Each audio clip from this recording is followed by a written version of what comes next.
Bonsoir à tous. Oui, oui, on peut l'applaudir, vous avez raison. Vous avez raison. C'est une très bonne idée. Donc nous avons le plaisir, mais je n'ai pas besoin de le présenter, je crois, d'accueillir ce soir Pascal Monteil, que Pascal Samuel va passer à la question, comme aux années glorieuses de l'Inquisition, n'est-ce pas? Non, c'est des thèmes qui sont assez présents, je crois, dans l'œuvre de Pascal Monteil. Donc, juste un mot pour vous remercier d'être présent ce soir. On est très heureux de vous accueillir pour cette rencontre, pour évoquer le magnifique travail de Pascal dans le musée. Je voudrais juste dire que si Pascal peut être aujourd'hui accroché comme il est dans le musée, c'est parce que Pascal Samuel fait vivre au sein de l'équipe du musée de la Histoire du judaïsme un prix qui s'appelle le prix Maratier. Le prix Maratier, c'est un prix qui a été créé par Claire Maratier il y a maintenant un certain nombre d'années en mémoire de son époux Amédée Maratier. Claire Maratier était la fille de Michel Kikoïn, donc un peintre de l'école de Paris, installé à la Ruche avec Chagall et Soutine, que d'ailleurs elle avait connu enfant. Claire a épousé Amédée Maratier, qui a fait une petite fortune dans l'exploration pétrolière avec les Schlumberger, et elle est devenue une mécène du musée. Pour être tout à fait précis, elle avait commencé par créer une fondation à la mémoire de son père, Michel Kikoïn, et puis à la faveur de la rencontre avec ma prédécesseur, Laurence Sigal, elle s'est prise de passion pour le musée d'art et d'histoire du judaïsme. Elle a financé notamment une très large partie de l'achat de la très belle soukha d'Europe centrale, hein, qui est dans les collections avant la salle Amsterdam, pardon. Donc, qui a été une acquisition majeure, hein, du musée, le numéro 1 dans l'inventaire en 1988 chez Christie's à Amsterdam. Elle s'est rendue compte qu'en fait, sa fondation serait beaucoup plus vivante si elle accompagnait le musée. Et donc, elle l'a transformée en Fondation Promage, qui est cette fondation qui nous permet d'accueillir des dons, des legs, en exonération des droits de succession, des droits de mutation, etc. Et puis, donc, elle a créé ce prix qui nous permet régulièrement que nous décernons régulièrement à un artiste. D'ailleurs, il faut que je dise le nom du jury, hein, des membres du jury. Il y a Paula Eisenberg, il y a Florence de Botton, Alexia Fabre, qui vient d'être nommée à la tête du Centre Pompidou-Massy et que nous félicitons beaucoup, que nous aimons beaucoup. Nathalie Maman-Cohen, Pascal Samuel et moi-même. Voilà, mais j'ai déjà été un tout petit peu trop long. Je termine juste en vous disant que tout ce que nous faisons, nous le faisons en très large partie grâce à vos adhésions. Donc si vous n'êtes pas encore ami du musée, je sens que vous allez le devenir incessamment. Voilà, très bonne soirée.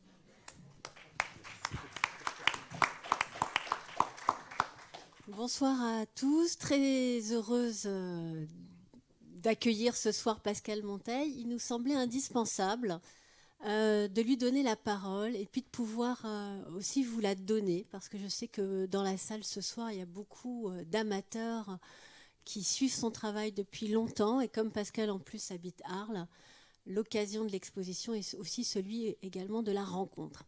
Alors ce soir, on va essayer, j'ai oublié de mettre une montre, mais on va essayer de parler pas trop longtemps, justement pour vous donner la parole. Mais avant, on va entendre Pascal nous présenter ses œuvres et partager avec vous les sens multiples de son travail. Alors, bonjour déjà à tout le monde. Tu as raison. Et merci à Claire Maratier et à cette équipe du musée qui est incroyable, avec Paul Salmona et Pascal, à Samuel, à la Galerie Régala, parce que c'est le moment de dire merci. Et à surtout toute cette équipe qui travaille sur un projet et ça se sent. Donc voilà, je voulais juste... Tu fais bien. Alors, voilà, je voulais évoquer bien sûr l'exposition que vous pouvez actuellement voir jusqu'au 4 janvier, donc qui est dans nos espaces. Quand on a invité Pascal Monteil à collaborer avec nous, je lui ai fait visiter le musée qu'il connaissait déjà et je lui ai dit, voilà, où veux-tu montrer ton travail ?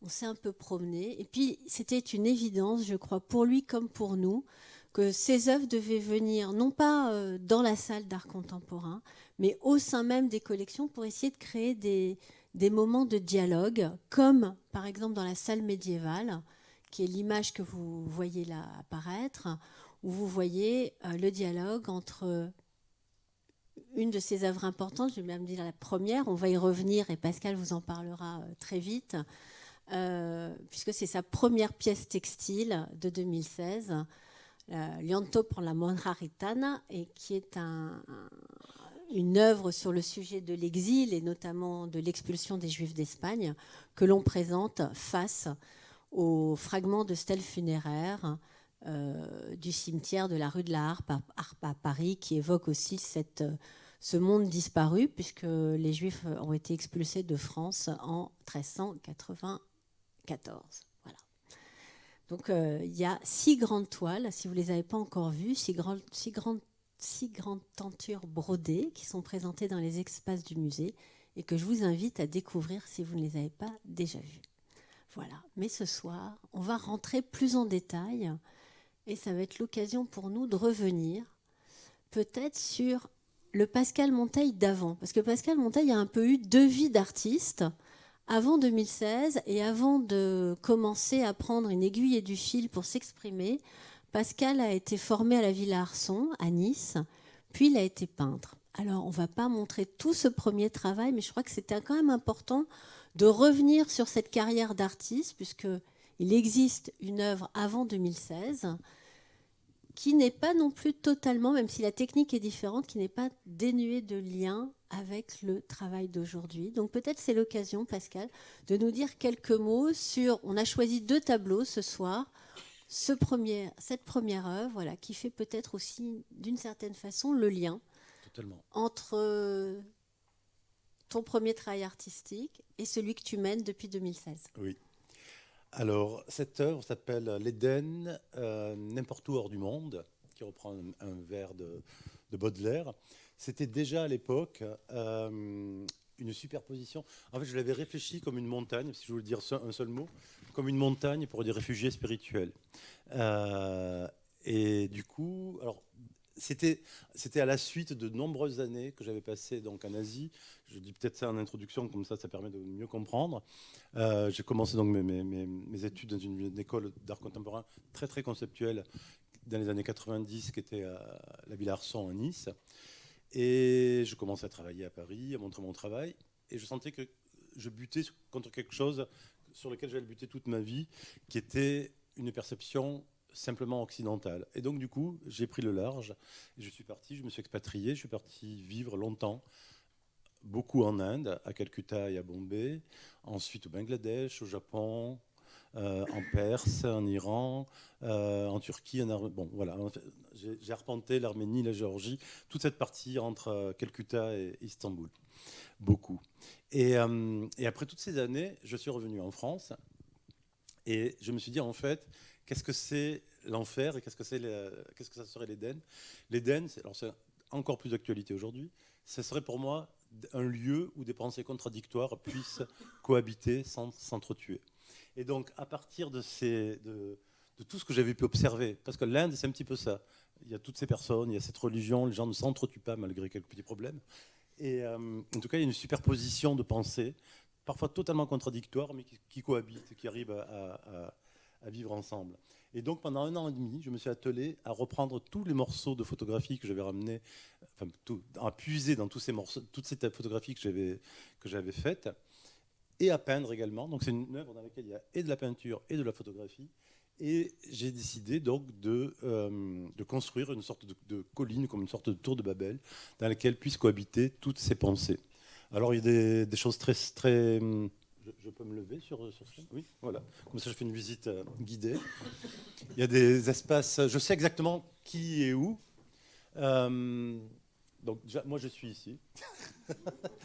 Et à partir de là, j'ai déployé différents quartiers. Alors, tout ça, je l'ai fait sur le cadastre du village, où je suis né, dans le Gard, entre Anduze et Uzès, qui est un tout petit village de 350 habitants. On voit la trame du village ici. Et donc, j'ai indianisé, judaïsé, bon, je ne sais pas comment dire, pour toutes les religions, ce cadastre. Donc, je sais à quel endroit est-ce que j'ai mis les choses.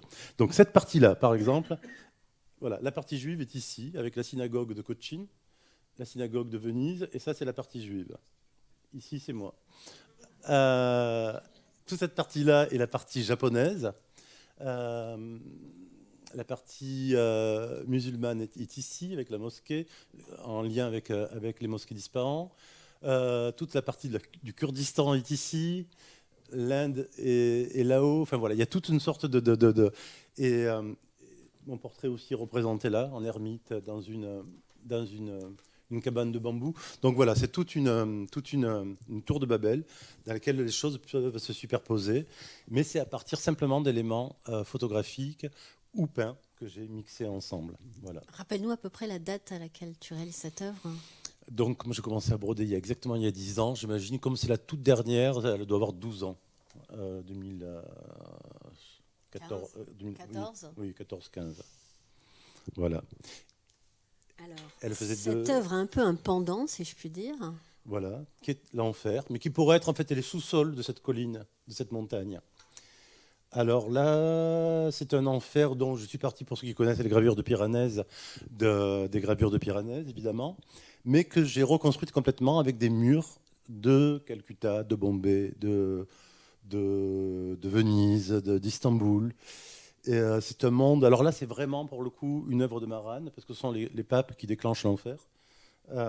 Et voilà. Donc c'est vraiment là, c'est plus un jeu des représentations de l'enfer dans la peinture. Et c'était un pendant à cet Éden, où justement les pensées contradictoires ne peuvent plus cohabiter. Et puis finalement, tu décides en 2016 d'abandonner les pinceaux, de poser ton appareil photo. Alors voilà, qu'est-ce qui a été le déclencheur pour toi de ce changement assez radical, en tout cas dans ta méthode de travail? Alors, le retour en Europe ne s'est pas passé calmement. Après toutes ces années en Asie où j'ai appris, en tout cas, beaucoup de fluidité, de lenteur, quelque chose que je recherchais, que j'avais finalement incorporé. Et le retour en Europe a été assez violent. Je n'arrivais plus du tout à me replonger dans la fébrilité de l'Europe. Enfin, tout me paraissait très, très rapide, très, très, très matérialiste. Et tout à coup, je me suis souvenu de Dom Broder, que j'avais croisé sur la route de Tabriz. J'étais sur la route de Nicolas Bouvier. Et qui était très calme, qui était dans un patio avec des grenades, des citronniers, etc. Et je me suis dit, en fait, ces hommes-là étaient déjà dans une lenteur presque anachronique dans le monde dans lequel nous vivons aujourd'hui. Et je me suis dit, en fait, je vais faire l'inverse de ce que me propose l'Occident. Je vais essayer d'être le plus lent possible, de choisir un outil le plus simple possible, une aiguille, un matériau le plus pauvre, de la laine, en tout cas quelque chose de très, très... un médium de nomade, et je vais travailler avec la broderie, avec l'aiguille et avec la laine. Et parce qu'en fait, c'est 10 heures par jour la broderie, et il faut 1 an pour faire une broderie de 3 mètres. Donc c'est quelque chose de très lent, c'est comme peindre de façon extrêmement lente, c'est très méditatif, et c'est ce qui m'a permis à moi à la fois de survivre à cette folie de l'Occident, mais c'est également, ça m'a permis de me positionner par rapport à l'art contemporain, qui me paraissait très, très, très fou, et de me dire, ben voilà, en fait, je vais essayer de remonter le temps et d'adapter quelque chose qui me convienne par rapport à ça. Donc, tu deviens brodeur, sans avoir été formé à la broderie, de manière assez autodidacte. Tu te mets à te saisir du fil, de laine et d'une aiguille, comme tu aurais pu te saisir d'un pinceau. Oui, totalement. En fait, je n'avais jamais touché d'aiguille auparavant. Et je ne savais même pas coudre en bouton. Par contre, j'avais peint. Et j'ai essayé de translater, de me dire que mon aiguille était un pinceau et que mes laines étaient des tubes de peinture. Et à partir de là, j'ai commencé à pouvoir représenter tout ce que je voulais représenter. Mais je ne travaille pas de façon du tout orthodoxe comme la plupart des brodeurs qui travaillent avec un cadre. Je travaille de façon très, très libre et pour garder ce geste pictural, en fait. Ce qui m'importe le plus, moi, c'est de garder l'émotion de la peinture dans la broderie, ou de la retrouver plutôt. Donc voilà. Alors tout à l'heure, Pascal Monteil et moi, on avait rendez-vous avec Marc-Alain Ouaknine pour l'enregistrement d'une émission qui passera dimanche. Et Marc-Alain Ouaknine a souligné la chose suivante. Coudre en hébreu se dit téphira. Guérir en hébreu se dit teroufa. Et donc ce sont 2 mots avec la même racine. la même origine. Voilà. Donc c'est vrai qu'on peut se poser la question de qu'est-ce que tu as cherché, en tout cas peut-être d'une certaine manière, à guérir en te mettant à coudre. Chez moi, je ne sais pas, mais par rapport à l'histoire, Par rapport au monde, par rapport au monde, ce qui m'intéressait, c'est de faire cohabiter des choses comme j'ai commencé à le dire par rapport du tableau l'Éden, des choses qui ne cohabitent pas ensemble. Alors j'avais commencé avec l'idée, c'est d'arriver. Pour moi, déjà, mes toiles sont des civières, ce que je dis le plus volontiers, et ça me permet d'exhumer du temps des choses de les faire réapparaître, des figures. Donc on en parlera sur la toile du mage, par exemple. Par exemple, celle-ci, c'est la première. Ça, c'est la toute première broderie que j'ai commencée il y a 10 ans. Alors peut-être je pourrais commencer à raconter l'histoire. Ça va me permettre, voilà. Ça avait été l'Espagne m'avait commandé une toile. J'ai réfléchi à l'Espagne et je me suis dit, en fait, l'Espagne a assassiné tous ses poètes et tous ses artistes ont dû fuir de l'Espagne au XXe siècle pour sauver leur peau. Buñuel, Neruda, Picasso, Miro, enfin tout le monde a dû partir, même Manuel de Falla, qui n'était pas un grand anarchiste, mais a dû partir à Buenos Aires. Ceux qui ne sont pas partis, la plupart ont été assassinés, comme Lorca, qui est le personnage qui est au sol. Donc j'ai pensé à toutes ces figures du XXe siècle espagnol, et j'ai repensé également aux figures de 1492 qui ont dû fuir sous Isabelle la catholique l'Espagne, et dont j'ai peut-être des origines. J'appuie sur... Ici, au centre. D'accord. Donc j'ai commencé cette longue toile qui est la toute première dans l'exposition et qui fait 3 mètres, avec ces figures, cette procession de figures qui quittent l'Espagne, guidée par le rabbin, avec la Torah qui pleure, et qui marche sur les corps assassinés des poètes espagnols. Federico García Lorca, Ignacio Sánchez Merillas, qui était torero. La procession s'ouvre, en tout cas, ou elle se ferme, je ne sais pas, en tout cas à gauche, il y a un âne qui est un âne pendu. Bon, j'avais un arrière-grand-père italien qui me disait même les ânes sont pendus, c'est-à-dire qu'il ne reste plus rien sur une terre dévastée. Je ne l'ai pas commencé par là. J'ai commencé, les toutes premières figures que j'ai commencées sont ce berger unijambiste et la prostituée qui met sur sa tête la couronne d'Isabelle la catholique pour la singer, en fait.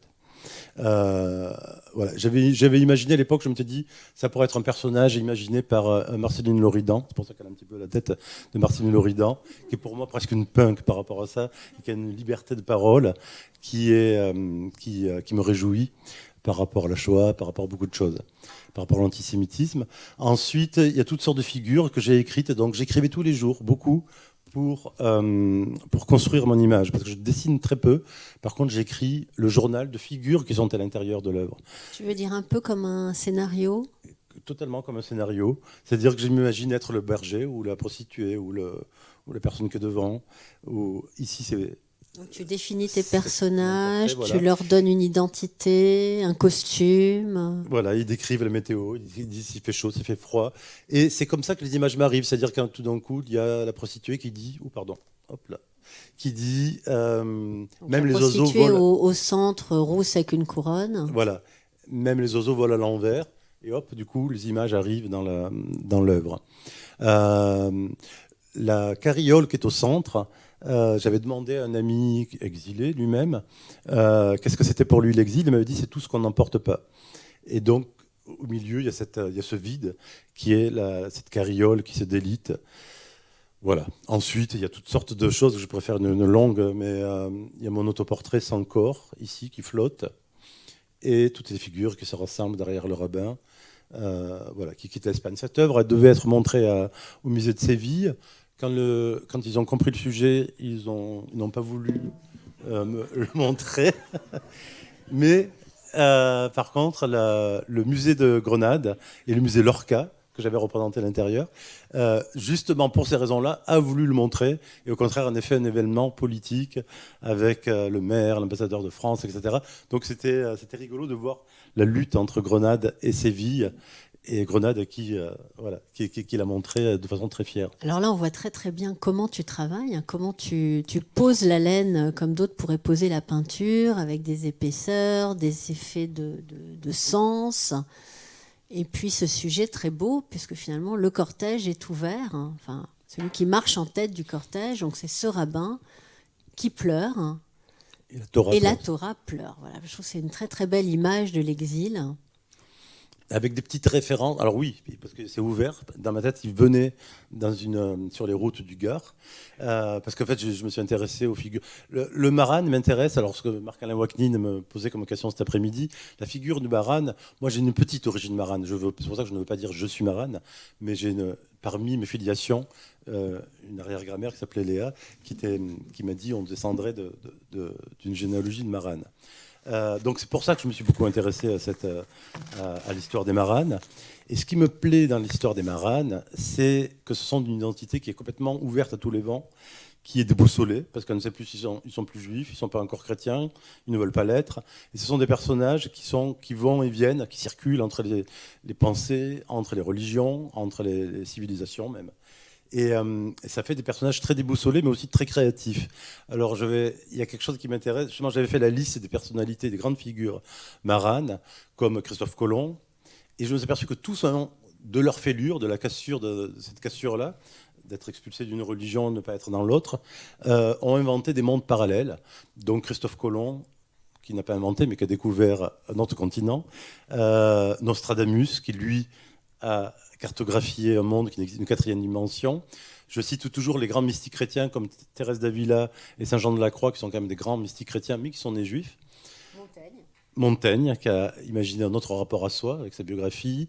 Fernando Pessoa, avec toutes ses hétéronymes, c'est-à-dire cette personnalité complètement fragmentée. Don Juan, avec les masques. J'en oublie d'autres, je ne sais plus, mais en tout cas, voilà, beaucoup de figures qui ont. Et donc, du coup, ce sont des figures qui ont inventé des mondes, à mon avis, qui sont justement dans ces entre-deux. C'est pour ça que la position du Maran est une position qui m'intéresse énormément, plus que l'identité. C'est pour moi, en tout cas.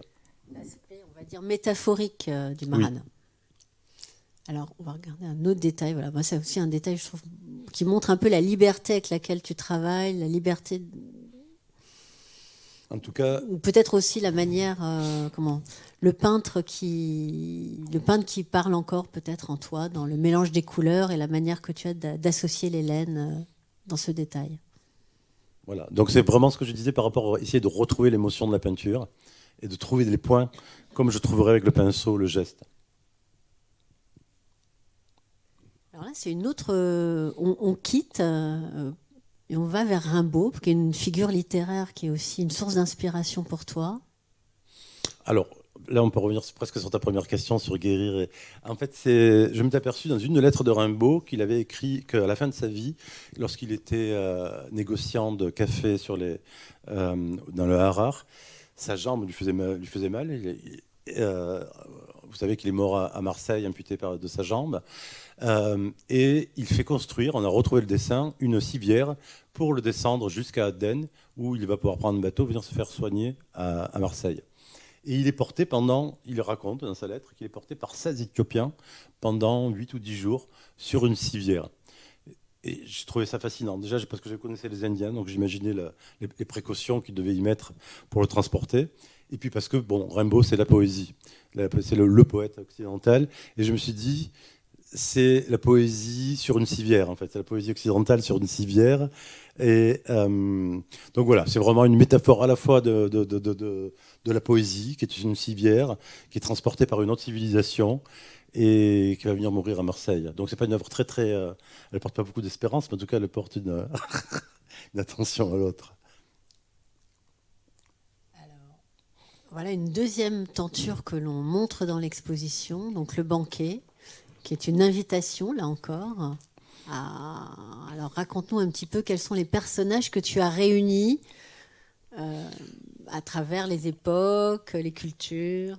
Alors, la plupart de mes tapisseries sont ou des exils ou des refuges. Ça, c'est le premier des refuges, le plus calme d'ailleurs. C'est un banquet que j'ai imaginé je savais dans quel lieu il allait se situer. C'était une maison qui faisait face au paysage de la Sainte-Victoire. Et j'ai voulu, comme dans les tableaux d'un peintre géorgien qui s'appelle Pirosmani, mettre les figures d'un seul côté de la table pour que le paysage soit l'invité en face. dans ce banquet, donc là, exactement comme pour dans la Monja Gitana, la précédente toile, j'ai écrit des scénarios. Donc dans ce scénario, c'est un banquet que je dressais pour des personnes qui m'occupent, que je fréquente tous les jours, qui sont de sortes de mentors ou de personnes que j'aime dans la littérature, dans l'histoire, pas dans la mythologie, parce qu'ils ont tous existé. Dans le cinéma. Dans le cinéma, parce qu'il y a Parajanov.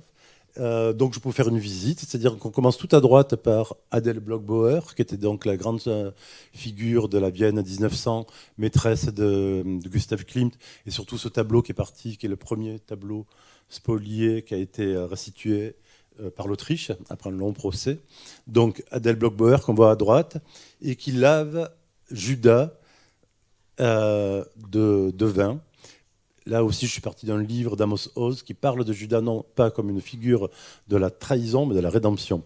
Donc voilà, donc je m'amuse beaucoup très librement. Donc je crée des couples, Adèle Bloch-Bauer et Judas. À droite, on a le monsieur qui tient la bouteille, c'est Neil Cassidy, un poète très dévergondé de la Beat Generation, mais que j'ai associé à la figure de Médée, qui est une figure qui est beaucoup dans mon travail, parce que c'est une figure qui, pour moi, c'est la magicienne orientale, qui refuse les logiques de l'Occident. Celui qu'on voit tout de suite en bas, qui est le seul sur la table qui est écroulé parce qu'il a beaucoup bu, c'est Jacques Héroy, que vous avez peut-être fréquenté par la littérature et qui a écrit Sur la route. Et que, voilà. Donc, si on continue à gauche, on a Léonore Fini, que j'aime beaucoup. Et c'est un hommage que je lui rends parce que je devais la rencontrer. Le temps que je me décide, elle est décédée. Donc c'est quelqu'un que j'ai toujours regretté de ne pas avoir rencontré, que j'ai associé avec Sergueï Parajanov, qui est le poète du cinéma, qui était un Arménien, qui a passé beaucoup de temps dans les camps russes pour avoir fait 4 films poétiques, dont La couleur de la grenade. C'est le monsieur avec le masque et la barbe blanche. Au centre, c'est l'un de mes grands gourous, que certains connaissent, que d'autres moins, mais en tout cas, vous avez tous vu Blade Runner ou des films comme ceux-là. C'est celui qui a écrit toutes ces œuvres et qui est une sorte de prophète californien qui a appris l'araméen, qui est terminé comme un grand mystique pour moi. Et qui est aussi un grand auteur de science-fiction. Un grand auteur de science-fiction, mais également un mystique. C'est cette étrangeté chez lui qui me plaît beaucoup et que j'associe avec Sei Shonagon, qui est dans son corps, et qui est la première femme poète, première écrivain japonaise en l'an 1000. Donc vous voyez, je m'encombre peu ni d'espace ni de temps. Si on continue, un petit Pierrot, je ne sais pas qui il est, et le petit trompettiste, mais par contre, il y a un personnage dont je sais qui c'est le personnage qui est tout à gauche, avec les couleurs. Un bec d'oiseau un peu. Voilà, et une étoile justement jaune au niveau de l'œil. C'est Frédéric, alors je prononce très très mal l'allemand, Hundertwasser, qui est une figure qui m'intéresse également énormément. Ce monsieur est né en 1920 à Vienne, d'un père, je le cite, arien et d'une mère juive. Et en fait, son père va mourir de façon naturelle dans les années 30. Sa mère va le faire rentrer dans les jeunesses hitlériennes pour le cacher, alors qu'elle porte l'étoile jaune. Ils arrivent à se protéger l'un l'autre pendant toute la guerre. Ils arrivent à survivre quotidiennement avec des problèmes épouvantables. En tout cas, lui porte l'uniforme des jeunesses hitlériennes en sachant qu'il est juif. Et à la sortie de la guerre, en 1945, il va enlever non seulement son uniforme, mais il va surtout travailler, même enseigner, comme Diogène, totalement nu. Moi, je l'ai rencontré à la fin de ma vie, il m'a fait un choc, parce que c'est un personnage complètement... extrêmement habité, très très très doux, très très mystique, avec des yeux qui étaient incroyables, une sorte de poète oriental, alors qu'il a vu ce début de vie qui n'était pas du tout doux ni oriental. Donc c'est vraiment pour moi une figure et de la rédemption, et c'est devenu un grand artiste qui a travaillé beaucoup sur l'écologie, sur beaucoup de choses, qui avait un français qui était incroyable. Quand il parle français, on pense qu'il est italien, alors qu'il était autrichien. Enfin, il y a quelque chose d'hypnotique pour moi chez lui, qui est un grand mentor, qu'on retrouve dans presque... un grand coloriste aussi, et toi aussi. Un très grand coloriste, oui. Et d'ailleurs, une exposition... Je sais pas, mais voilà. Et tout en face, c'est Fernando Pessoa, dont je parlais tout à l'heure, qui a écrit le livre de l'intranquillité et qui regarde cette scène. Donc voilà, après, on n'est pas obligé de savoir tout ça. Enfin, on a bien compris qu'il se passe un banquet avec des gens qui sont... Moi, après, je peux donner l'identité, tout ce que je me suis raconté de fantaisiste et de même de même, voilà, de fantaisiste. En dessous, il y a le mouton qui me font penser aux singes qu'on voit dans les temples en Inde et qui attrapent les bouteilles des touristes pour boire la bière. Après, je m'amuse beaucoup, mais j'ai travaillé voilà, sur cette toile. Et donc, je suis obligé, c'est pour ça que j'écris tous les jours un petit peu, très peu, mais un tout petit peu, parce que pour créer tout ça, je suis obligé de savoir qu'est-ce qu'ils portent comme vêtements, qu'est-ce qu'ils fuient, comment ils sont arrivés, par qui a été tissé leurs vêtements. Il faut que j'entende le bruit de la vaisselle. Je suis obligé de rentrer complètement dans ce scénario pendant 1 an et de vivre avec eux, comme dans un film, comme un scénariste, exactement. Voilà. Sans, tu le disais tout à l'heure, vraiment réaliser des esquisses. En réalisant quasiment pas d'esquisse, non. Non, c'est vraiment l'écriture qui remplace l'esquisse. Après, je dessine un petit peu sur la toile, mais je fais pas de travail de dessin avant. Non, pas du tout. Alors peut-être d'autres compositions. Hein, Donc, alors voilà. là, ce sont des œuvres qu'on montre pas au musée, mais qui montrent un peu aussi l'étendue de ton travail. C'est toujours Frédéric Nordweisser au centre du bassin. Donc le monsieur tout à l'heure qui était caché, maintenant qui n'est plus du tout caché. Ça, c'est la première œuvre que j'ai fait. Oui, ce que je dois en dire, en tout cas, ce que je peux en dire, c'est que c'est la toute première œuvre que j'ai fait. J'ai quitté Paris donc juste après le confinement. J'avais décidé de le quitter avant. Je n'ai pas pu, donc je suis parti. Et je sortais de 3 mois à Paris, enfermé, comme vous tous, la plupart. Et je me suis retrouvé donc en Provence. Et la nature me paraissait complètement gigantesque, hypnotique, d'une sensualité folle. Et donc, j'ai décidé de me représenter moi en Frédéric Hundertweisser au centre d'un jardin et d'un bassin où il venait lire la poésie, où il est en fusion avec cette nature qu'on peut retrouver. Voilà. Alors une autre pièce aussi, alors que nous ne présentons pas. On ne pouvait pas tout présenter, il a fallu faire un choix. Le choix n'a pas été facile. Cette pièce s'appelle Sono Boccace, parce qu'elle aurait pu être ici d'ailleurs, même s'il n'y a pas d'histoire liée au judaïsme là-dedans, mais une histoire liée encore au refuge et à l'exil. Donc c'est Sono Boccace, donc cet écrivain italien, pas japonais, italien, qui a écrit le Décameron, dont est tiré le film Pasolini, que vous avez peut-être vu. En tout cas, dans l'introduction, il raconte que des jeunes aristocrates se retrouvent à Florence pendant la peste, où la ville est complètement décimée. Alors il y a des références qui racontent que dans les fermes, les fermiers sont morts, que du coup les cochons défoncent les portes pour aller se nourrir dans la forêt. D'où ces cochons qui courent dans la forêt là-haut. Et donc en fait, j'ai créé ça pendant le confinement. Et c'était une métaphore en tout cas de ce monde infernal. La peste, donc on voit à droite, Florence. Et ces aristocrates partent dans des jardins, dans des villas, où ils se racontent des histoires érotiques pour survivre à la peste et le temps que la peste se termine. Et donc tous les jours, chacun raconte une histoire érotique souvent, oui. En tout cas avec beaucoup de sensualité, de plaisir. Et donc c'est ce monde-là que j'ai créé moi que j'ai imaginé pendant ce retranchement. Alors justement, par rapport au monde que tu crées, là, on comprend bien l'univers, ton inspiration, en tout cas, d'où elle vient. On a vu tout à l'heure des scènes assez frontales. Le banquet est assez frontal, Lianto pour la Montraritana également. Là, au contraire, on a l'impression que tu regardes la scène presque d'en haut. Voilà, d'où vient un peu cette inspiration dans tes compositions? Ça, je crois que Comment tu les construis? Oui. En fait, j'ai beaucoup étudié, quand je suis parti, donc quand j'ai quitté l'Occident, j'ai beaucoup étudié la peinture indienne, la peinture perse, la peinture japonaise. Ce qui m'intéressait particulièrement là-dedans, c'est qu'en fait, pendant que l'Occident était en train de conquérir le réel, c'est-à-dire d'inventer la perspective en Italie, l'Orient, lui, ça ne l'intéressait pas du tout, parce qu'il ne croyait pas à ce que voyaient les yeux. Donc il voulait traverser ce que voyaient leurs yeux pour essayer d'en percevoir, de capter l'essence. Ce qu'on retrouve dans la miniature persane, dans la miniature indienne, et même dans les estampes japonaises. Même si les points de vue sont très différents, les Japonais représentent comme vue d'un oiseau. Donc là, ce serait plutôt ça. Donc c'est quelque chose tous ces points de vue, c'est quelque chose avec lequel je travaille très très librement. Selon le sujet, je me dis, celui-ci, je vais le traiter de façon frontale, ou comme un japonais, avec vue par un oiseau, comme un aigle, ou comme un miniaturiste perse ou indien, c'est-à-dire vu avec les yeux de Dieu, presque à la verticale. Donc voilà, tous ces points de vue sont des... Quand Marc-Alain Wachnine me demandait quelle était cette autre histoire de la peinture que j'étais allé chercher, c'était ça, c'est-à-dire de me mettre en filiation dans une autre généalogie que celle de la perspective. Que celle qu'on m'avait enseignée en Occident. Alors là, j'ai fait toute une série sur. J'ai réfléchi, je fais des listes tout le temps, enfin, un peu délirantes, et j'ai essayé de chercher où étaient les artistes en 1917. Je me suis aperçu que la plupart des artistes, surtout en Italie, en Allemagne, en Autriche, etc., s'étaient réfugiés pour chercher des refuges, parce que c'est ma grande obsession. Et je me suis aperçu qu'ils avaient trouvé des refuges dans des endroits curieux. En Italie, par exemple, di Chirico, Savigno, De Pisis ont trouvé refuge dans un asile psychiatrique à Ferrare, d'où ils ont inventé, parce qu'ils étaient très tranquilles et même très très bien dans cet asile psychiatrique, où ils ont inventé ce qu'on appelle la métaphysique italienne, c'est-à-dire le surréalisme italien.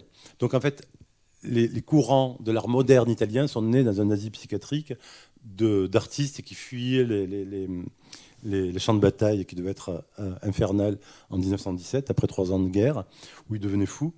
Et dans cet asile psychiatrique, ils ont inventé un autre monde, qui est la métaphysique italienne. Celui-ci, c'est un Allemand, c'est Hans Ludwig Kirchner, qui en 1917, donc pareil, après avoir fait la guerre pendant 3 ans, est passé par l'asile psychiatrique, et son psychiatre lui a conseillé de non pas rejoindre Berlin, où il avait vécu longtemps, mais de partir dans un chalet au-dessus de Davos, où il a tout construit, ses meubles, etc. Donc il a construit un autre rapport au monde et à la vie. Et donc c'est une de mes toiles les plus joyeuses, parce que c'est Kirchner qui danse avec sa femme, avec sa maîtresse, parce qu'il était qu'on voit arriver avec son chalet. Bon, ça se termine mal, parce qu'en 1939, quand Hitler envahit l'Autriche, il se dit qu'il va arriver en Suisse, et il descend dans son champ, et il se suicide. Donc je pense que c'est encore un des morts du nazisme. Mais pour moi, c'est un des grands, c'est le Van Gogh allemand. Voilà l'histoire de Hans Ludwig Kirchner vue par. Alors, pardon, je vais aller trop vite. Je reviens en arrière. Voilà une œuvre qu'on aurait beaucoup aimé montrer hommage, mais on a choisi 6 pièces qui résonnaient avec la collection. Celle-ci avait du mal à trouver sa place, du coup, on ne l'a pas accrochée, mais on peut en parler ce soir plus en détail. Puis parce que dans nos premières discussions avec Pascal, on avait décidé de prendre la trame du sauvetage.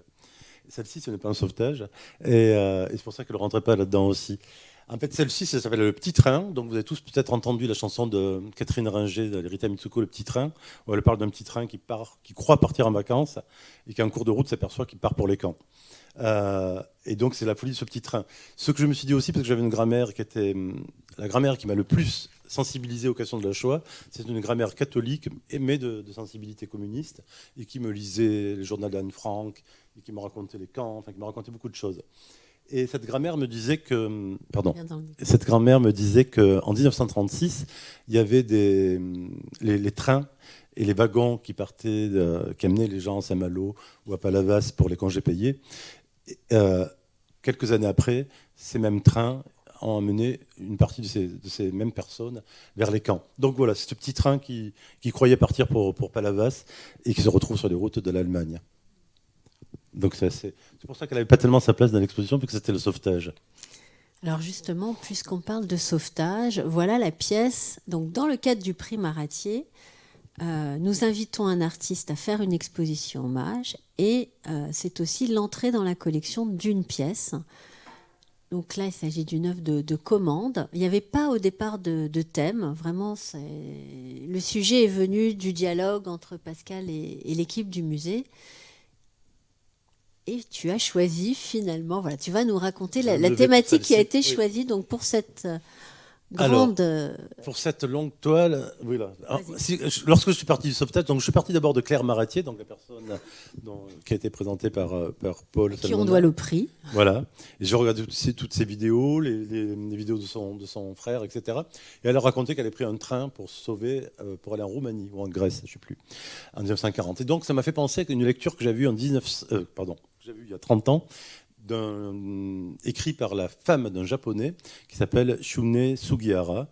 Ce japonais était consul en Lituanie, dans la petite ville de Kaunas, à côté de Vilnius. C'était même la capitale même de la Lituanie pendant l'entre-deux-guerres. Pendant l'entre-deux-guerres, voilà. Et donc ce japonais était là avec sa femme et sa belle-sœur. En 1939, donc il voit des hordes de personnes qui fuient l'Europe pour essayer de trouver une route par le nord. qui se font massacrer. Donc au début, il leur distribue des couvertures et du lait. Et puis, il essaye de réfléchir à une solution. Et il va mettre au point un visa qui va leur permettre de fuir par la Lituanie, par les Transsibériens, de traverser toute la Sibérie pendant 3 semaines via Moscou, aller à Vladivostok, faire une escale à Kobe et ensuite prendre des bateaux qui les conduiront par le Yangtze-Kiang à Shanghai. Son ministre tutelle va le refuser. Les Japonais étaient alliés avec les nazis. Et lui va décider de désobéir, ce qui est rare chez un Japonais. Et avec sa femme et sa belle-sœur, ils vont remplir des visas pendant, je ne sais plus exactement le temps, en tout cas... Un peu moins de 2 mois, ça, voilà. Et donc, c'était un visa par famille. Donc, on ne sait pas s'il a sauvé. Les chiffres varient énormément, entre 6 000, 10 000, 12 000. Donc, voilà. En tout cas, il a sauvé autour de 10 000 personnes. Donc, l'œuvre se lit de façon très linéaire, de gauche à droite. J'ai commencé à représenter le shtetl, c'est-à-dire le monde de Chagall, en gros, ce monde qui a été englouti, qui a disparu. Et j'ai rebrodé dessus le feu. C'est-à-dire que j'ai détruit ma propre broderie, comme le shtetl a été détruit. Tout en haut. Alors, oui, la représentation. Chaque fois, la représentation, c'est qu'en fait, au moment où j'ai commencé à travailler là-dessus, il s'est passé 2 événements qui ont été déterminants. Le premier, c'est que ma belle-mère me rappelle en me disant que quelqu'un a trouvé une toile, quelqu'un de la famille a trouvé une toile dans sa maison. Cette toile... Il y a tellement d'histoires à raconter que je ne sais pas par quel bout attraper celle-ci. Cette toile appartenait à Clémence Dolly, qui était une Aveyronnaise, dont je savais qu'elle était juste parmi les nations. Donc ça commençait beaucoup à m'intéresser de broder l'histoire d'un juste japonais sur la toile d'une juste aveyronnaise. C'est plus ce que t'intéressait. Moi, je me souviens du coup de fil que tu m'as passé, fou de joie d'avoir trouvé cette œuvre. C'était, voilà, il y avait une conjonction de faits. Conjonction. Alors, je vais vous raconter peut-être en 2 mots l'histoire de Clémence Dolly, après celle du japonais. Clémence Dolly donc avait un café à Courbevoie avec son mari Hippolyte et sa fille Germaine, et ils ont vu la famille Parker. Donc, représentants, les petits-fils et sa fille dans la salle aujourd'hui. Ils ont vu donc Madame Parker. Oui, je crois pas. J'ai peur quand il y a la famille dans la salle de dire des bêtises. Mais en tout cas, ils ont vu que Madame Parker se faisait arrêter. Ils sont allés chercher les enfants à l'école. Clémence, elle les a ramenés à l'Aïole. Elle est remontée à Paris. Quelques années après, Madame Parker, qui avait 2 petits jumeaux, a été arrêtée, a été à Rothschild, je crois, c'est pendant l'hôpital Rothschild. Et Clémence Dolly, avec l'aide d'un policier, s'est fait passer pour la police française pour aller les chercher et les faire sortir en laissant supposer qu'ils allaient les déporter. Et au lieu de ça, évidemment, elle les a ramenés à l'Aïole. Donc là, on a 2 figures de juste qui m'intéressent. C'est-à-dire, d'un côté, on a un juste qui est un polyglotte, diplomate japonais. D'autre côté, on a une dame catholique, aveyronnaise, qui a un petit charbon à Courbevoie et qui prend des risques fous pour arriver à sauver ses voisins, qui sont des amis. Et elle va sauver 7 personnes avec son mari pendant toute la guerre. Ils ont survécu, puisque je discute régulièrement avec l'une des personnes qu'elle a sauvé, le grand-père des personnes qui sont là aujourd'hui. Donc voilà, cette toile lui appartenait. Donc elle a été retrouvée, je crois, dans une scierie. Enfin, je sais pas. En tout cas, on voit qu'elle a beaucoup vécu. J'ai laissé exprès les traces. Il y a même des traces de cambouis. Il y a des choses. Donc je les lavais, mais j'ai laissé toutes ces traces de reprisées, etc. Donc elle est Clémence Dolly dans chaque trame de cette toile. Et la famille Parker. Alors, si je continue la visite, en fait, c'est très simple. Attends, je vais te proposer, pour que le public puisse bien voir, on va prendre des détails un petit peu. Voilà, donc là, on est à l'extrémité gauche. Donc ça, c'est la l'Europe en feu. représentation de Kaunas en feu. De l'Europe, oui, même. Oui. Ouais. Kaunas, c'est tout en haut, cette petite ville qui est tout en haut, oui. Et le shtetl qui se détruit par le feu. Alors, les dessins sont très enfantins. Parce qu'à ce même moment, mes parents trouvent des cartons de 1975 de tous mes dessins, donc quand j'avais 6-7 ans. Et je me suis dit, c'est parfait, je vais reprendre tous mes dessins, donc toutes les maisons. J'ai fait tout un répertoire d'arbres, de maisons, de personnages. Et j'ai réutilisé ces dessins parce qu'à ce moment-là, j'avais lu un livre qui m'a beaucoup impressionné, qui était Mon père et ma mère de l'écrivain Aaron Appelfeld. Donc vous connaissez l'histoire, pour ceux qui ne la connaissent pas. Donc petit garçon roumain qui se retrouve qui raconte le dernier été avec ses parents, juste avant que sa mère soit tuée, que son père soit déporté, qui lui va survivre tout seul dans la forêt, alors que c'est un petit bourgeois d'une ville roumaine pendant toute la guerre. Il va être récupéré muet et dormant 20 heures par jour, je crois, à la fin de la guerre, rapatrié en Israël, où il va apprendre l'hébreu, il va devenir le prix Nobel de littérature israélienne. Et donc, il raconte ce dernier été, mais en fait, ce que je m'aperçois, c'est qu'il avait 4-5 ans et qu'on ne peut pas se rappeler à 4-5 ans, parce qu'il raconte tous les détails, comme si c'était un film. Et en fait, ce que j'ai compris, c'est qu'en fait, il avait recréé son enfance. Il n'avait pas recréé, il avait créé une enfance qu'il n'avait pas eue, en fait. Donc, je me suis dit, c'est parfait, je vais prendre son point de vue à lui, je vais me mettre à la place d'un enfant pour raconter toute cette histoire, parce que ça me permettait de parler de façon complètement libre. C'est-à-dire qu'à la fois, si je suis à la place d'un enfant, un adulte, il ne peut pas faire ça. Il parle sans hiérarchie, c'est-à-dire il peut parler du nazi qui arrive pour brûler le shtetl, mais en même temps, il voit un canard qui saute dans la mare, quelque chose qui l'amuse en premier plan, une fermière qui s'énerve sur son mari, enfin voilà. Tout peut rentrer dans le champ de vision d'un enfant.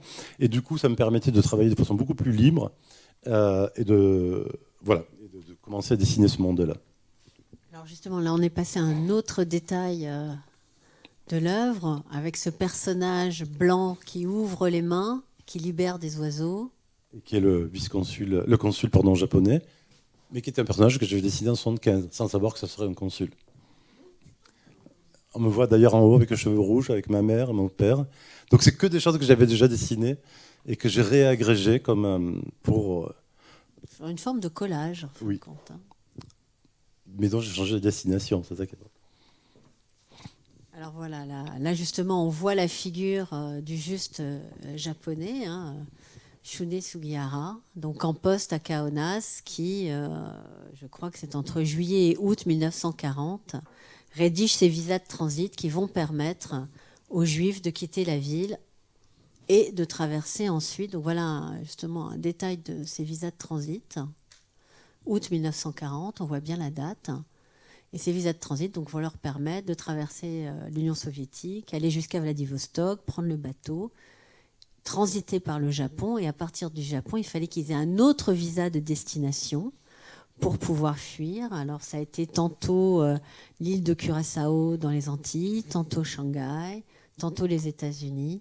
Un voyage qui, on a eu d'ailleurs des très beaux témoignages suite à l'exposition, de familles qui descendent, de personnes qui ont été sauvées grâce à ces visas de transit et qui ont donc vécu un périple de presque une année entre le moment où ils ont obtenu leur visa en août 1940 et le moment où ils sont arrivés à destination. J'ai un ami à Arles à qui je racontais l'histoire et qui vient me voir régulièrement et qui m'a dit que son grand-père avait été sauvé par Sugihara. Mais ils avaient pris la route de Sao Paulo, après Vladivostok. Voilà justement une photographie qui est prise à Shanghai cette fois, donc l'arrivée et la création d'un lieu communautaire juif donc, à Shanghai par les réfugiés qui avaient pu donc fuir l'Union soviétique, enfin, via l'Union soviétique.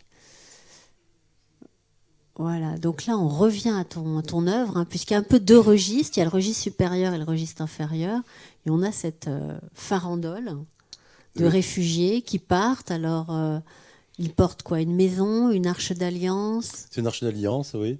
Et à droite, c'est le bateau pour traverser et aller à Vladivostok. Le gros soleil et le Japon. Et en dessous, on voit Shanghai qui commence à se dessiner comme une ronde.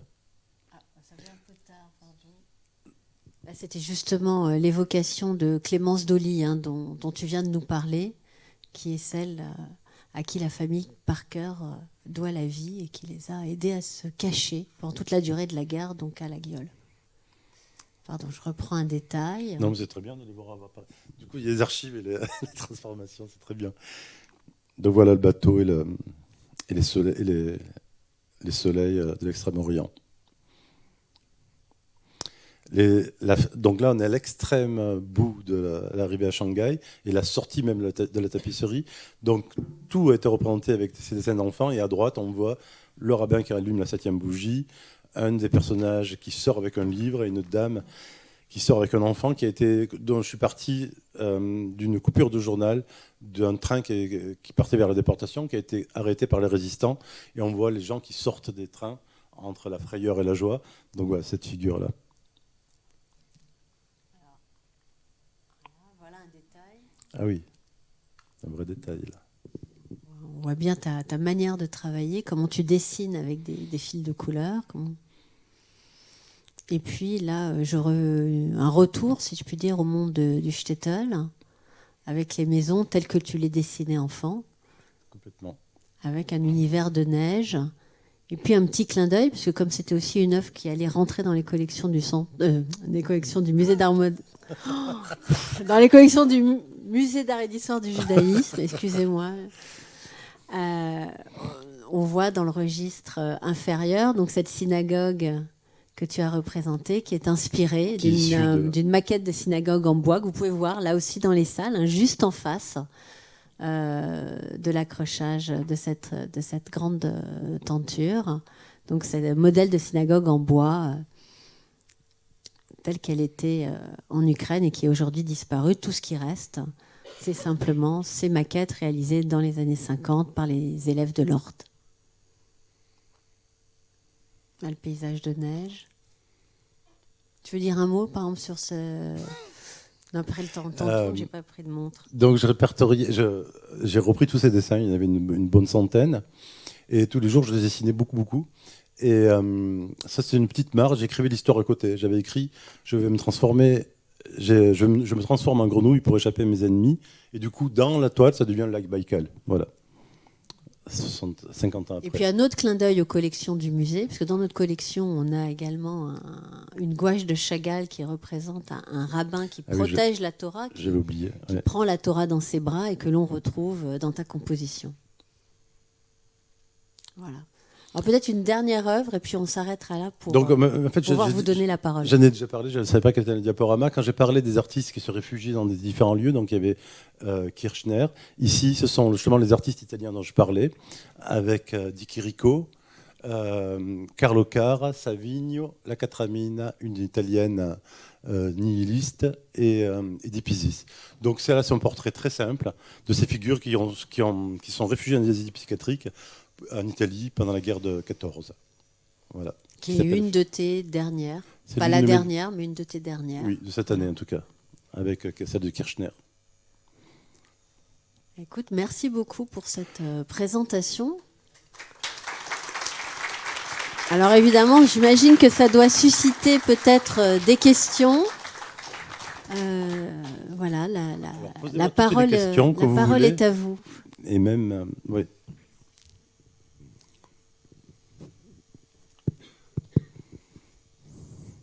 Est-ce qu'il y a des questions pour Pascal Monteil ? Merci beaucoup pour ce travail. C'est vraiment très profond. Merci beaucoup. Je me demandais, on a commencé la rencontre avec l'idée de guérir. Vous avez parlé du refuge aussi. On a vu ces figures de juste. Et je me demandais le rapport de votre travail et de votre geste avec l'idée de réparation, tikkun olam, ou la réparation en général.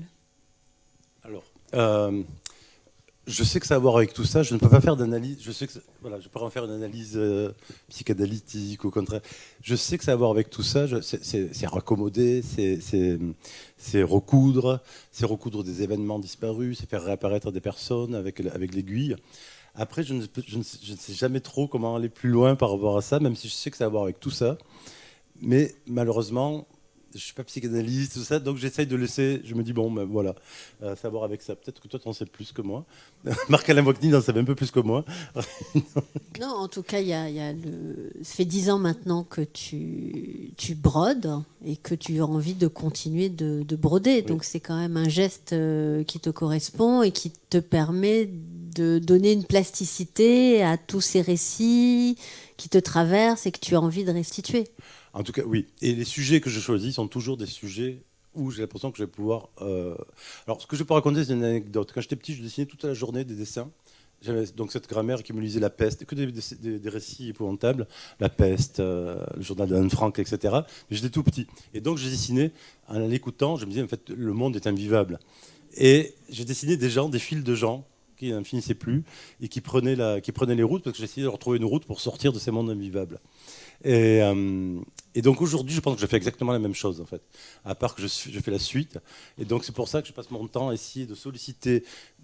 Je parle toujours d'histoires tragiques, je parle rarement de choses très En même temps, joyeuses. c'est plutôt du côté quand même, du refuge. Et alors j'essaie de les conduire vers un refuge. Donc il y a toujours ce rapport-là de monde invivable, de refuge, et de cette tension vers ça. Et donc c'est avec mon aiguille que j'essaie de réparer tout ça. Je dis souvent que oui, voilà ce que je peux dire. Mais après, oui, je ne peux pas en dire beaucoup plus là-dessus, même si je sais que ça a à voir avec tout ça, et qu'il doit y avoir beaucoup plus de choses à dire, mais je préférerais dans ce sens-là, laisser parler un psychanalyste. Bonsoir. Je suis admirative vraiment de ce travail que je trouve fabuleux, parce que je couds un petit peu, hein, enfin, rien à voir. Hein. Mais ma question, elle est un petit peu technique. Est-ce que vous utilisez toujours le même point ? Non. Alors, je ne sais même pas... pas... Parce que là, je vois beaucoup de points lancés. Alors, je ne viens pas du tout de la broderie. Je ne savais même pas coudre de boutons. J'avais une famille qui ne sait pas coudre. Donc, en fait, il y a beaucoup de personnes qui connaissent la broderie qui me disent là, c'est un point lancé ou un point je ne sais pas quoi. En fait, je ne sais pas parce que moi, ce que j'essaie de trouver, c'est... comment dire ça ? C'est la même chose que me permettrait de faire un pinceau. Donc je me tiens pour ce personnage, pour ce costume, ou pour ce paysage, ou pour cet arbre, ou ce soleil. Je vais le travailler comme ça, avec une superposition de couleurs, ou alors avec une superposition de matière, ou avec un aplat, comme pour la Jérusalem qui est tout en haut. Donc en fait, c'est ce qui m'est demandé qui guide mon aiguille, c'est comme si j'avais un pinceau. Parce que je n'ai pas appris ces points-là, je ne connais même pas leur nom. Et donc j'utilise selon le sujet un point différent, une laine différente et un point différent. Voilà. C'est-à-dire que là pour la neige, par exemple, je les ai traités d'une façon. Pour le soleil tout à l'heure, vous avez vu, je superposais tout. Voilà. Donc c'est ce que je dois représenter qui détermine le point que je vais utiliser. D'accord, merci.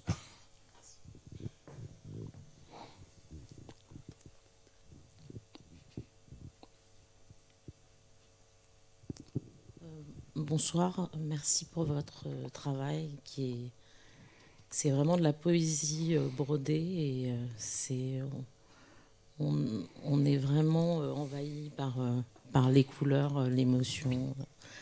Et je voulais savoir si quand vous commencez en fait une œuvre, est-ce que vous allez dans un sens sur la toile ou vous retravaillez de tous les côtés Alors, oui, je peux répondre très bien à ça. En fait, ce n'est que le sens, c'est que l'histoire qui guide ce que je vais broder. Donc, justement, par exemple, la toute première, celle des Espagnols qui quittaient l'Espagne, j'écrivais donc le journal. Et donc, c'est les personnes qui s'agrègent. Donc, la première personne qui m'est venue est le berger et ensuite la prostituée. Donc, en fait, c'est par rapport à là que je me guide. Je ne commence jamais à gauche pour aller à droite. Je commence par les personnes qui arrivent en premier sur scène. Et c'est à partir de là que les choses s'agrègent. Le banquet, pareil, je commençais par le milieu. Donc c'est Philippe Cady qui est venu se poser et tout le monde s'est organisé autour de lui, comme dans un repas. C'est-à-dire que les gens ne rentrent pas de gauche à droite dans un repas. Donc c'est par rapport à l'histoire, c'est par rapport à la narration que moi je raconte et par rapport à ce que j'écris que les choses arrivent. Ce n'est jamais de façon linéaire ou technique, c'est vraiment toujours le sens qui guide l'ordre d'apparition des figures. Bonsoir, j'aurais une question dans le même ordre un peu plastique. Merci déjà, enfin en tout cas humainement, pour la façon que vous avez de raconter tout ce que vous dites. On voyage avec vous, donc ça c'est super, merci. Les deux questions techniques que j'avais, c'est qu'en est-il par exemple de la perte d'une aiguille ? Parce que pour broder moi-même, un peu partout, je me rends compte que quand je perds mon aiguille, je suis comme un fou, parce que, ou si je perds mon fil, ou si ça accroche sur quelqu'un, bon, est-ce que vous avez des lots d'aiguilles, machin, et puis la taille de l'aiguille par rapport à la vue, par rapport au chat dans lequel il faut rentrer. Et sinon, est-ce que vous avez des petits motifs portatifs ? C'est-à-dire que est-ce que vous êtes amené à vous déplacer avec... parce que là, je vois que vous ne faites pas des rajouts sur votre toile, mais vous pourriez être tenté d'avoir des sortes de mini-broderies portatives, comme des petits ex-voto, que j'agrège au grand. Que vous agrégeriez sur une grande toile en patchwork, quoi. Alors, pour répondre à la première question, ça m'énerve quand je perds mon aiguille, mais en général, je la retrouve parce que je travaille sur ma terrasse et que du coup, je sais où est-ce qu'est l'aiguille. Alors, effectivement, après, j'ai beaucoup bougé quand je bouge beaucoup, mais j'ai plein d'aiguilles. Et ce sont de très très grosses aiguilles parce qu'en fait, c'est de la laine. Ce qui est important par rapport à ça, c'est que c'est des grosses laines. Je ne sais pas si je l'ai dit, parce que comme aujourd'hui, j'ai fait 3 visites. Non, voilà, je ne l'ai pas dit aujourd'hui. Donc, en fait, du coup, je remonte avant votre question. J'ai cherché pendant longtemps, donc j'utilisais des laines normales qui étaient vendues dans les boutiques, mais ça me frustrait parce que je savais qu'on faisait de la laine teinte avec des couleurs naturelles. J'ai cherché ça beaucoup en Asie, je ne l'ai pas trouvé. Finalement, c'est curieusement en m'installant à Arles qu'en voyant les moutons mérinos, parce que c'est un des rares endroits où il y a des moutons mérinos en France, j'ai trouvé la filière qui tissait la laine et un personnage qui est au bout et qui teint la laine à partir de couleurs naturelles, inspirées, pour moi en tout cas, de la Renaissance italienne. Et j'arrive à avoir les mêmes coloris que la Renaissance italienne parce que du coup, c'est les mêmes fleurs que Florence, à Arles aujourd'hui ou à Florence pendant la Renaissance. Donc ce sont des laines très très grosses, avec 5-6 fils. Donc, c'est quelque chose de très... Donc j'ai besoin d'avoir des aiguilles très costauds, qui ne se cassent pas. C'est en plus du chanvre. Donc j'ai des très grosses aiguilles. Je ne sais pas à quoi est-ce qu'elles servaient dans le passé. Des aiguilles à matelas, je ne sais plus. Et qui me permettent, il ne faut pas qu'elles se cassent en fait. Donc non, je ne m'énerve pas parce que j'en ai beaucoup. Et par contre, elles se fatiguent.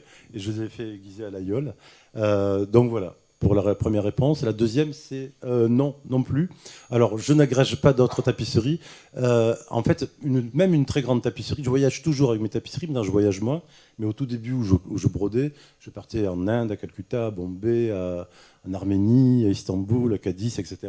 Et en fait, j'avais une valise pour ma tapisserie, une valise pour mes chemises, et une valise pour la tapisserie et les laines. Donc j'avais un atelier portatif. Et c'est pour ça qu'est née aussi la tapisserie. Parce qu'en créant le premier exil, au début, je voulais le représenter en peinture et en photo. Il y avait quelque chose qui ne fonctionnait pas. Et en fait, je me suis dit, pour représenter ces personnes-là, il faut que j'ai un médium qui me permette d'être avec eux sur la route. Et le médium qui me permettait d'être avec eux sur la route, c'était une toile qui se pliait, qui se dépliait, que je pouvais déplier dans une grange sur un bateau, enfin l'endroit où les exilés s'arrêtent la nuit pour faire une halte. Donc non, même les très grandes tapisseries, j'arrivais à les plier, elles ne sont pas bien grandes. Donc, et je travaille que sur une tapisserie tout le temps. Je ne travaille pas deux, trois tapisseries en même temps. Voilà. Je voulais savoir, au cours de vos voyages, quand vous emmeniez vos toiles et que vous brodiez, est-ce que vous en avez laissé quelque part dans certains des pays que vous avez visités ? Non. Non. Non. Alors déjà, pour la simple raison qu'en fait, je fais très peu de tapisserie, puisque 3 mètres, ça me prend 1 an. Donc, je n'ai pas le loisir de les laisser sur la route, parce que sinon, j'en aurais plus du tout. Vous auriez pu faire des plus petites, oui. Comme ça, pour les laisser sur place parce qu'on a dû vous poser des questions, vous demander peut-être ce que vous faisiez, ou vous étiez peut-être dans des lieux un peu secrets où on ne vous voyait pas. Vous faisiez ça tout seul. Donc oui, j'ai parlé beaucoup de broderie. Vous étiez isolé. Vous vous isoliez. Je brode peu devant les gens. Déjà, c'est pas agréable pour moi parce que, ou alors avec une communauté de brodeurs ou avec des. Mais je ne brode rarement devant des personnes. Non, donc voilà. Donc déjà par rapport à ça, et puis parce que déjà depuis que je brode, maintenant je vis à Arles et que je suis devenu totalement sédentaire. Donc finalement, je voyage beaucoup moins aujourd'hui. Donc j'imagine bien que si je faisais ça au Bangladesh où j'ai vécu. Je voyage en littérature. Bien connu, voilà, je voyage en littérature. Mais voilà. Si je faisais ça aujourd'hui dans les endroits où j'ai vécu à Calcutta, j'imagine que il y aurait beaucoup de réactions, effectivement. Ouais. Pascal, merci beaucoup. Est-ce qu'il y a une dernière question ? Bah écoute. Il y a une dernière question là-haut. Pardon, un doigt levé. Sur l'aiguille retrouvée. La question, c'était de savoir est-ce que vous avez été visité par exemple Aubusson avec la tapisserie d'Aubusson ou à Angers avec la grande tapisserie qu'on appelle tapisserie, mais c'est pas vraiment une tapisserie, de l'Apocalypse, etc. Est-ce qu'un métier de lissage ou de passer aussi au stade de faire une tapisserie en basse lisse ou haute lisse vous intéresserait un jour ? Alors, là je peux répondre. Alors, la première, celle qui m'inspire beaucoup, lorsque je commençais à broder, je me suis dit, je vais prendre le fil qui le dernier fil de la tapisserie de Bayeux. Donc celle qui m'inspire le plus, c'est celle de Bayeux, parce que c'est exactement cette technique-là, c'est-à-dire avec l'aiguille et avec le fil. Voilà. Ensuite, oui, je suis allé à Angers voir l'Apocalypse, parce que j'adore cette représentation. Les tapisseries qui m'inspirent beaucoup aussi, ce sont les tapisseries coptes que j'avais commencé à voir à Athènes, que j'ai vues grâce à une commande du musée des arts décoratifs dans les réserves des arts décoratifs. J'ai pu voir de très près comment ça avait été fait. Donc les deux choses qui m'inspirent le plus, c'est les premières tapisseries il y a 2000 ans en Égypte, les 4 tapisseries coptes et la tapisserie de Bayeux. Est-ce qu'un métier de haute lice m'intéresserait, c'est-à-dire travailler avec un carton? C'est plus du tout le même travail. Pourquoi pas? Pourquoi pas je ferais de la céramique, mais non, c'est pas du tout un but dans ma tête, parce que c'est pas du tout le même travail, c'est-à-dire c'est plus ma main qui travaille. Ce à quoi je tiens énormément, et surtout par rapport à d'autres artistes aujourd'hui, c'est que je fasse tout ce que ce soit moi qui fasse tout ce que je représente. Je n'ai pas d'atelier, je n'en veux pas. J'ai vécu en Inde, j'ai vécu au Bangladesh. Je pourrais arriver à trouver des personnes qui m'aident ou qui me relaient. Et ça ne m'intéresse pas du tout, déjà parce que je trouve que ce n'est pas du tout respectueux. Et ensuite, parce que ce qui m'intéresse, c'est de représenter moi-même.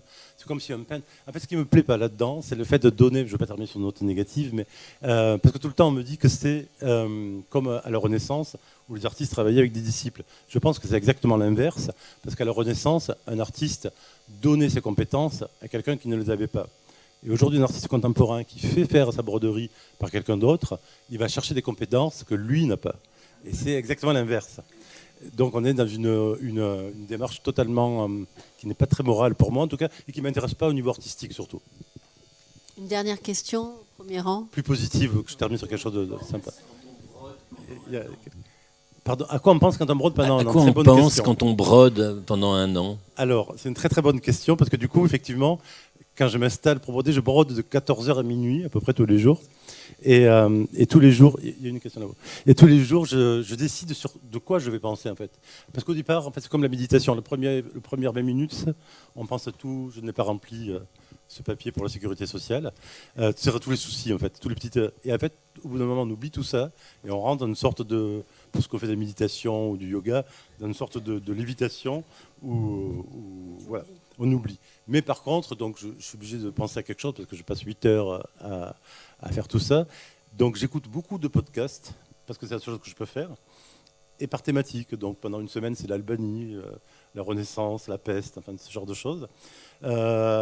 Et maintenant que je travaille sur ma terrasse, j'écoute de moins en moins de choses. Je regarde le ciel et donc du coup, je laisse ma pensée suivre le vol des oiseaux, ce que je suis en train de représenter. Donc je suis dans un état un peu de méditation et de lévitation. Pas non plus complètement... je ne me soulève pas de ma terrasse, mais en tout cas, mentalement, je rentre dans une sorte de lévitation. Ouais. Une dernière question, je crois. Oui. Bonsoir. Merci beaucoup de nous faire léviter, nous aussi, et surtout nous embarquer dans votre voyage. On a entendu parler d'exil, mais on entend aussi parler de refuge. Alors j'ai une question très pratico-pratique. Est-ce qu'on aura l'occasion de vous revoir bientôt, même si vous êtes assez peu mobile? Parce que demain, moi, j'étais inscrite sur la magnifique visite guidée que vous deviez animer, et il y a grève. Donc des gros problèmes. Alors j'espère que vous avez... Ah oui, il y a grève demain, pardon. Donc j'espère que ça sera possible. Alors je ne sais pas si c'est de vous inviter à revenir nous voir, de manière à ce qu'on ait ce plaisir de pouvoir découvrir tout ceci avec vous. Alors, pour l'instant, ce n'est pas prévu, je crois. Je ne sais pas, peut-être qu'il reste 2 mois ou 2-3 mois d'exposition. En tout cas, demain, la visite est maintenue parce que Pascal et moi, on peut venir à pied demain au musée. Et puis, on va voir ce qu'on arrive à proposer pour avant la fermeture de l'exposition. Voilà. Donc, je ne peux rien vous dire de ferme. Mais comme vous l'avez compris, si on veut que Pascal continue à faire d'autres œuvres, il faut qu'il rentre à Arles. Merci beaucoup en tout cas Pascal de ce partage. Et ça a été un véritable plaisir pour le musée de collaborer avec toi et puis avec la galerie Régala. J'embrasse et je remercie Véronique Pierre de Mandiac d'être avec nous ce soir. Et moi aussi, je l'embrasse. Vous avez à la librairie à la fois le livre sorti à l'occasion de l'exposition par la galerie Régala qui est absolument magnifique. Et puis une sélection d'ouvrages, notamment de littérature, qui est des œuvres qui ont aussi inspiré Pascal. Donc il y a un peu une carte blanche qui a été donnée à Pascal. Donc voilà, pour aller au-delà même de l'ouvrage, du très beau catalogue qui t'est consacré, l'occasion de découvrir les auteurs qui t'inspirent dans ton travail aujourd'hui. Voilà. Bonne soirée à tous. Merci à vous et merci au musée.